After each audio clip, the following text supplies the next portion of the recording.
More election results from Iowa now. Former state representative Dave Dawson won a three-way race for the Democratic nomination for Iowa's U.S. District 4th House seat. That's the seat being vacated by Republican Congressman Randy Feenstra.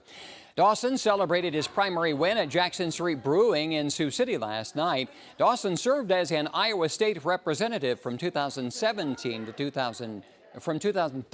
2017, and he says his plan going forward is to continue to meet with people at public events and town halls across the 4th District.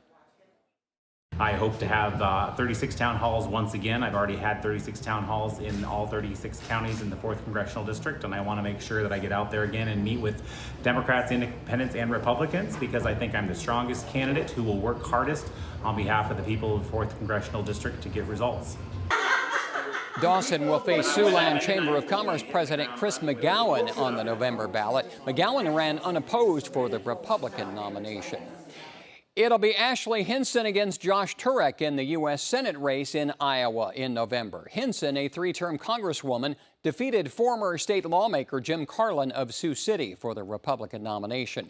Hinson will face State Representative Josh Turek in November. Turek defeated State Senator Zach Walz for the Democratic nomination.